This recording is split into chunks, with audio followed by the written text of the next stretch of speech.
que surja. Mariam, ¿qué tal? Súper bien, bienvenidos a todos como cada miércoles. Oye, todo el mundo espera los miércoles para vernos y espero que nos veáis con un té, ¿eh?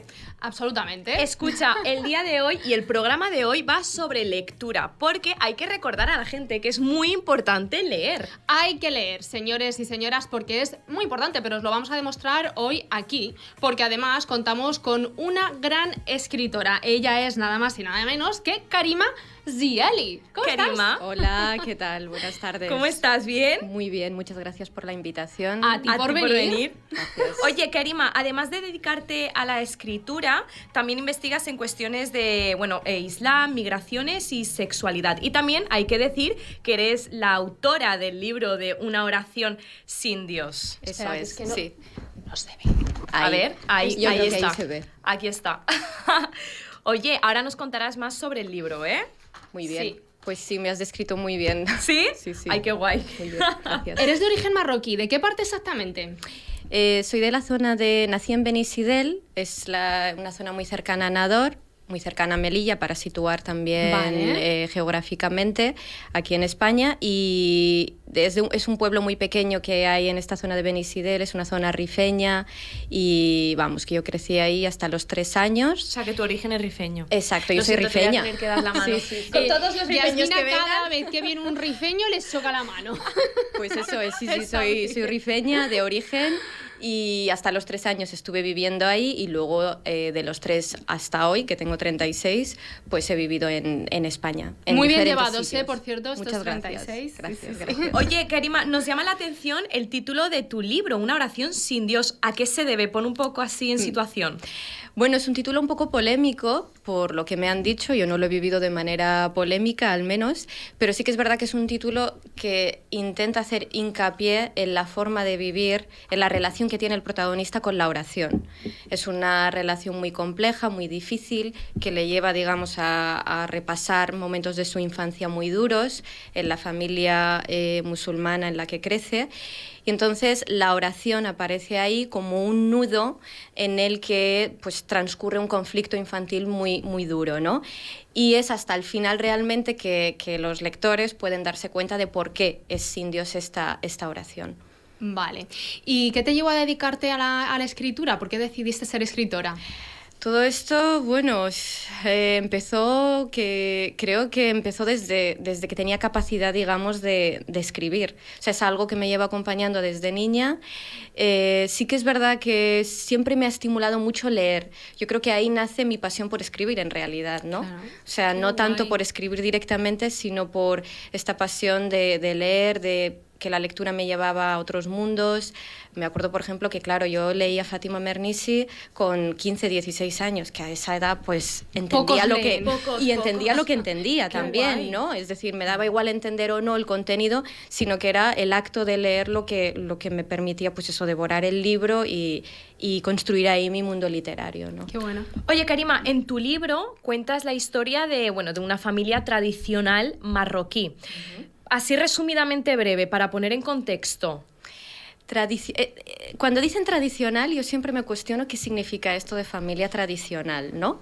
Es decir, añadimos esta palabra, añadimos esto de tradicional a las familias y siempre me pregunto que las familias están hechas y construidas desde componentes muy distintos, ¿no? Entonces, la tradición, de alguna manera, no la entiendo como algo que la familia adopta como seña de identidad, sino que es algo que va adoptando, que va incorporando y que a través de sus gestos, de sus actos, de las cosas que hacen el día a día, esa tradición se va haciendo y deshaciendo, ¿no? Es algo móvil, no es algo, creo, rígido, ¿no? Y eso está en las familias. Yo voy a hablar más de mi caso, supongo, porque es el que conozco y es en el fondo el que también aparece aquí en el libro, ¿no? ¿Mi familia es tradicional o no es tradicional? Sinceramente, me resulta muy difícil ponerle esa etiqueta. Cuando llegamos aquí en los años 90, en Cataluña, yo recuerdo que quizás la tradición, si la entendemos como un discurso rígido, establecido, quizás no jugaba ningún papel en mi familia. Éramos de origen marroquí, hablábamos rifeño entre nosotros, con mi padre hablábamos en catalán. O sea, por eso digo que la tradición es algo que se rompe, se deshace, y eso lo he intentado incorporar en el libro, ¿no? He intentado que el protagonista también beba de esta tradición que se rompe, que se deshace, que está siempre en un diálogo generacional, ¿no? La tradición es algo vivo en ese sentido. Vamos a sumergirnos un poquito en el libro, ya que has hablado del protagonista. Él se llama Morad. Es un chico que sale de fiesta, que bebe alcohol y al mismo tiempo es musulmán. Es una combinación un poco complicada, ¿no? Yo creo que es una combinación muy habitual, ¿no?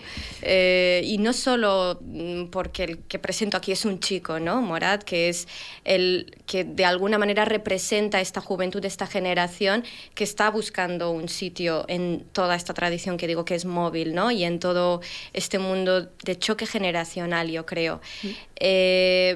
Morad bebe alcohol y él mismo se considera musulmán, o él cree que es musulmán, porque yo creo que es distinto, ¿no? Ser musulmán y creer o buscar formas de serlo. No lo veo incompatible, porque muchísima gente joven que ¿Qué yo diferencia conozco, hay, perdona, Karima, o cómo Sí, tú lo ves? entre ser musulmán y creer que eres musulmán? Yo durante mucho tiempo he creído que era musulmana y después, a través de muchísimas experiencias en mi vida, y me voy a mojar en ese sentido, Vale.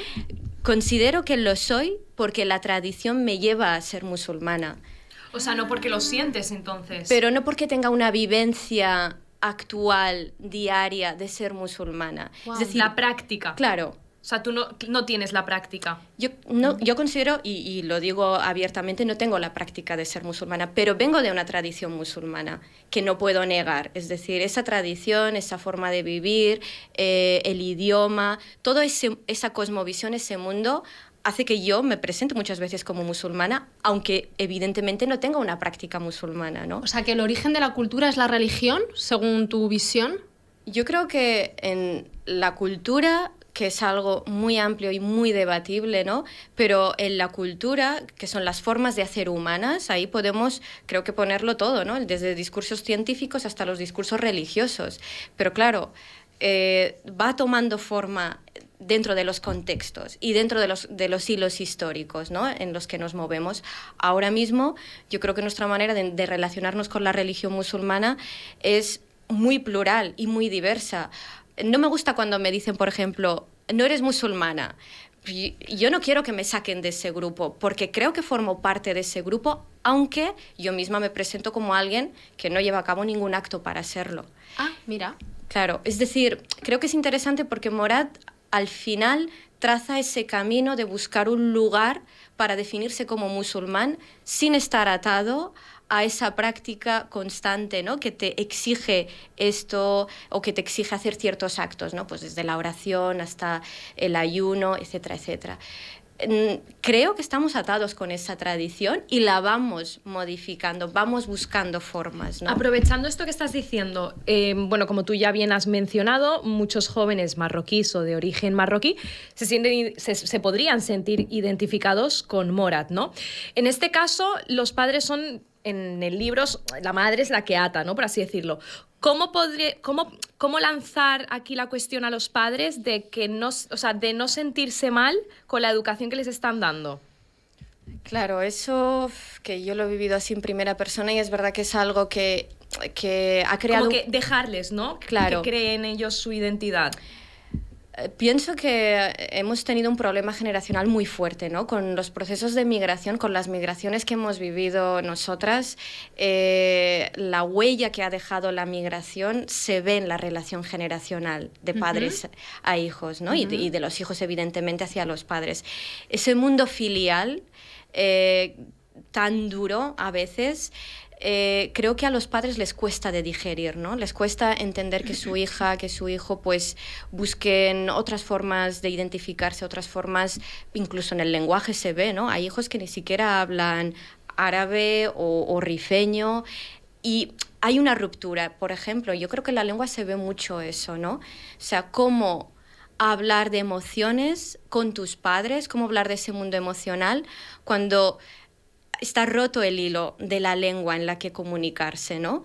Entonces, dejar hacer es difícil, porque al final los padres, ¿qué buscan? Buscan atraer a sus hijos al mundo del que ellos vienen, al que pertenecen. Pero cuando hay un corte lingüístico, ¿no? ¿Cómo lo haces? ¿Cómo lo pueden hacer los padres? Eso es muy complejo. Y luego los hijos también se sienten atraídos por otras cosas, por otros mundos, por otras cosmovisiones, ¿no? Y yo creo que ese hilo que a veces se rompe, yo he intentado que a través de la literatura rescatar ese hilo roto, digamos, generacional, pero pienso que con el tiempo y las generaciones se puede ir entendiendo y rescatando esa ruptura, que hay muchas, además, y a muchos grados y de muchas formas, ¿no? Muy interesante esto que nos cuentas. Hablando sobre el término del Xuma, ¿no? Que también la hemos machacado mucho en este podcast, Xuma. pero hemos descubierto que en tu libro no solamente se refiere a las mujeres, sino que también en este caso le afecta a Morad, que es un chico. Sí, pensamos que Xuma es algo muy, digamos, dirigido a la corporalidad de las mujeres, cómo las mujeres tienen que proteger su cuerpo, cómo tienen que presentarse frente a los demás, sobre todo hacia los hombres, su sexualidad, ¿no? Hablar de la sexualidad de las mujeres de manera abierta es Xuma, pero nunca nos cuestionamos que ese mundo los chicos y los varones lo viven de una manera también muy compleja, y yo lo he visto también en mi familia y de manera muy cercana.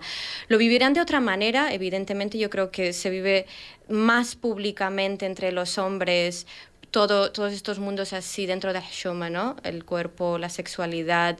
Entre los hombres creo que hay menos Xuma entre ellos, pero yo creo que surge cuando están los hombres y las mujeres juntos, ¿no? Porque entonces es donde se ve realmente que ese mundo que da vergüenza, ese mundo de barreras, se hace más presente, ¿no? Y también muchos hombres, claro, crecen con el término Xuma. Yo que sé, por ejemplo, Xuma Uldi, tal, Xuma, tal. Entonces, sí que es verdad que no siempre es adjudicable a la mujer, que el hombre también crece con bastantes cosas de Xuma. Sí, ¿no? Incluso, yo que sé, hay chicos que incluso siendo ya mayores que fuman, delante de sus padres no van a fumar, porque es como Xuma. Que ellos ya lo sabrán, pero yo pues escondo el cigarro. Los chicos yo creo que también viven esos mundos de Xuma. Y desviarlo...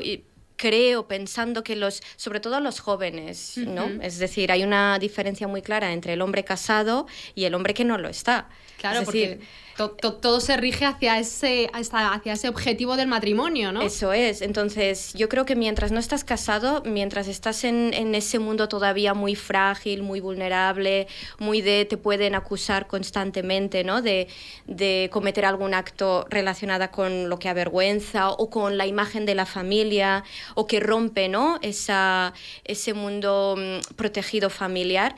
Eso los chicos lo viven de una manera también muy intensa. Y entonces quería que el protagonista también fuera alguien que ejemplificara esos mundos relacionados con el Xuma, ¿no? Ay, el Xuma. Súper interesante. Vamos a seguir hablando de más personajes de tu fantástico libro. Ella es Ferida. Es la matriarca, es la madre de Morad y, bueno, es la que realmente lleva los pantalones en la familia, aunque se suele pensar todo lo contrario, que las mujeres no llevan los pantalones en las familias marroquíes. Bueno, lo que más me ha hecho gracia es que se use esta expresión de llevar los pantalones, ¿no? Claro, Porque llevan los pantalones. Escucha, Sí. o la falda.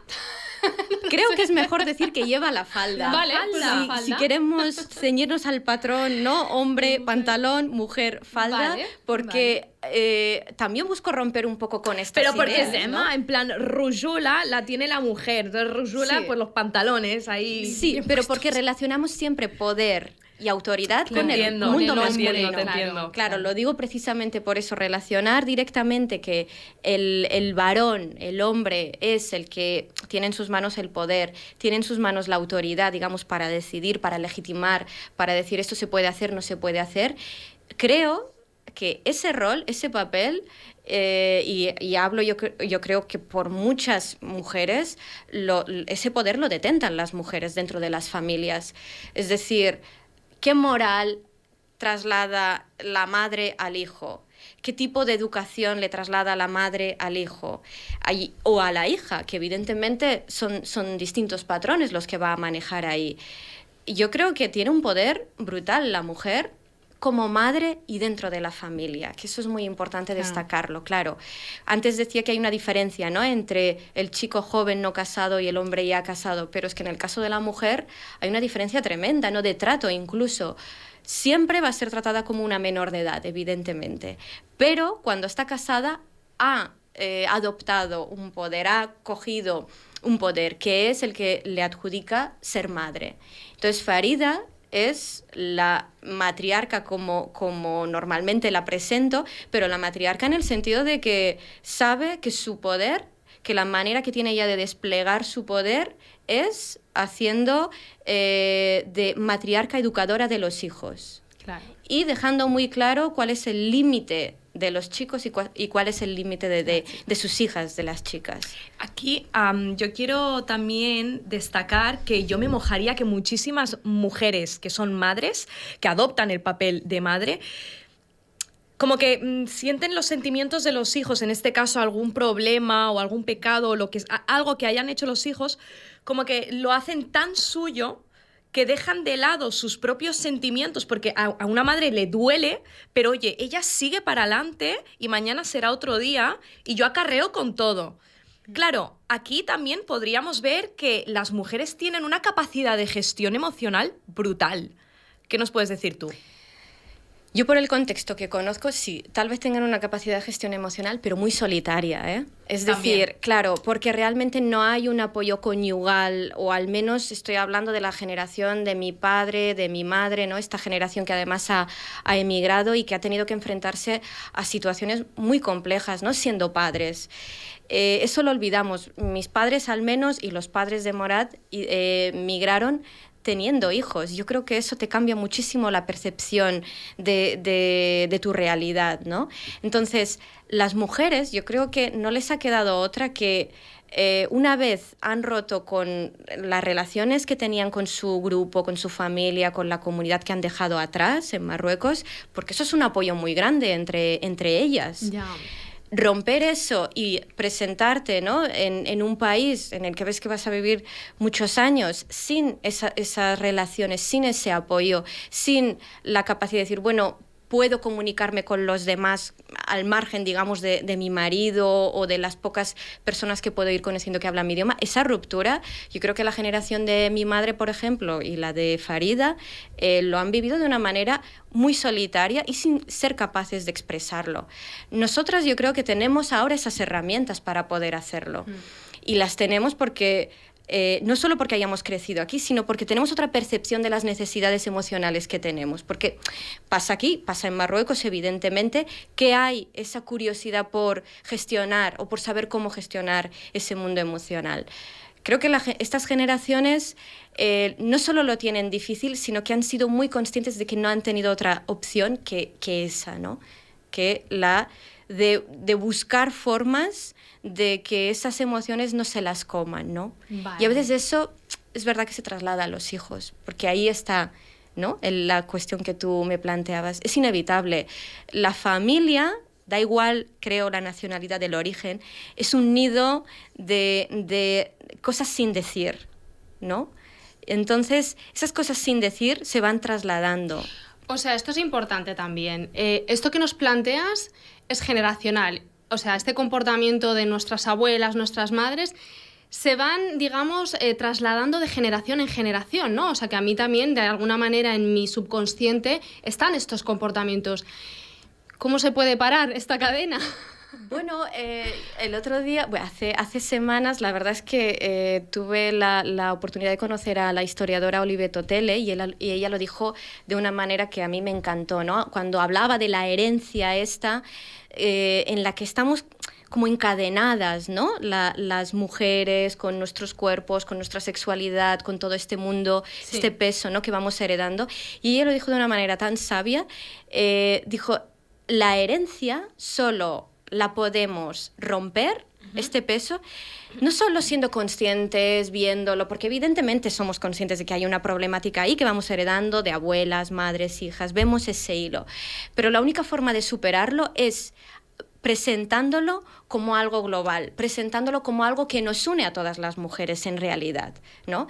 No es un problema solo que me incumbe a mí, entonces estoy sola en ese mundo, en ese problema, en mi célula problemática, entonces, tú ¿no? lo que quieres decir es, yo por ejemplo me pongo en situación, ¿vale? Yo soy madre, tengo un hijo mayor, me trae una caricha súper grande, un problemón, y yo, para no repetir el patrón de mi madre de ocultar el secreto y comérmelo hasta morir de depresión, porque es así, el resumen, ¿qué debería hacer?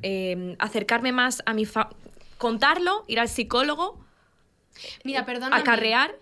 A ver si estás de acuerdo conmigo. Yo creo que es fundamental en este tipo de cosas asegurarte de que la persona que eliges como compañero de vida es lo suficientemente compañero y no solamente es mi marido a cara de los demás, sino mi compañero con el que voy a compartir los problemas reales de mi casa. Claro, yo creo que cuando Tele dijo eso, que usó esta palabra global, claro, a mí me hizo pensar mucho, pero creo que intentaba reconducir este problema hacia algo que nos encadena a todos. Es decir, yo como mujer, como me han criado a mí, no solo va a influir sobre mi hija, que es mi igual, digamos, es que también va a influir sobre mi hijo.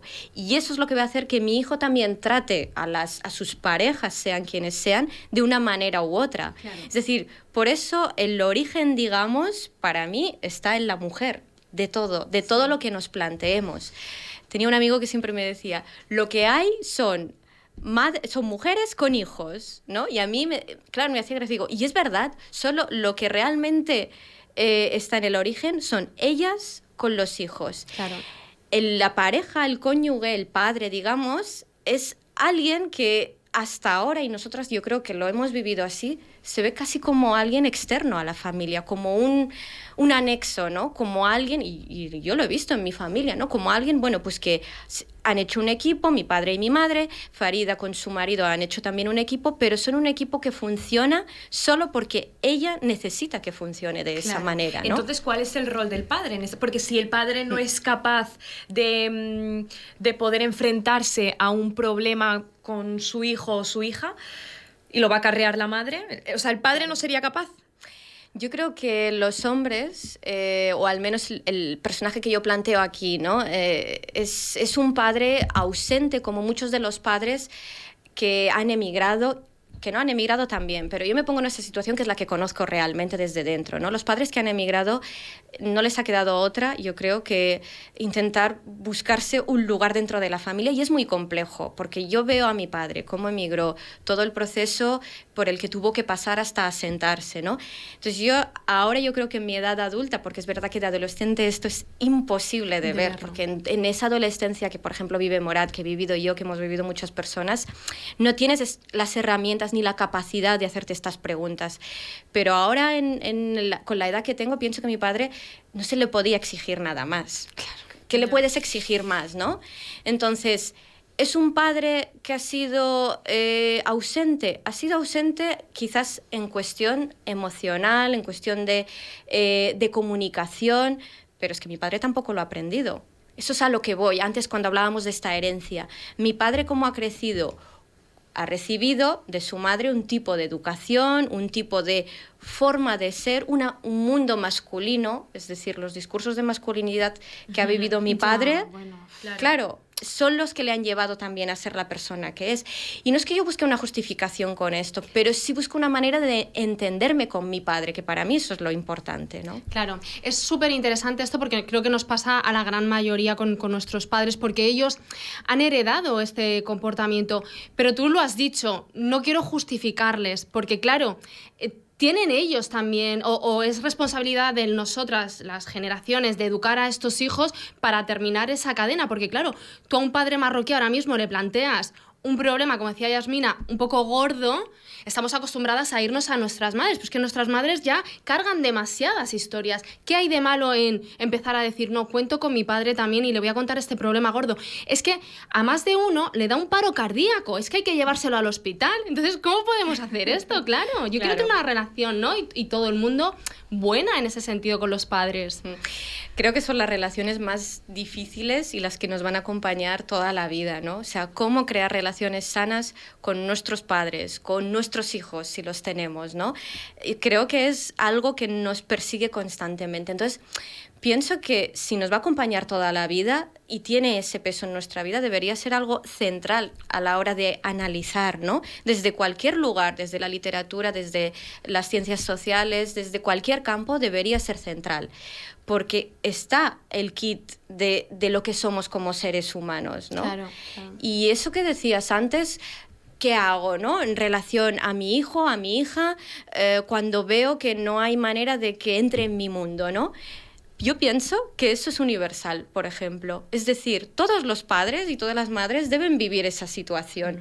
Dudo mucho que sea algo restrictivo a nuestro origen, ¿no? Todos los padres buscan que sus hijos estén interesados por el mundo, Pero yo creo que ¿no? en nuestro mundo el factor religión es muy importante, es determinante. Quizás es la diferencia más fuerte que puede existir en cuestión, por ejemplo, una familia occidental, ¿no? La religión. Pero yo incluso diría que incluso en familias muy religiosas, porque, bueno, todas las familias son religiosas, pero incluso hay familias muchísimo más.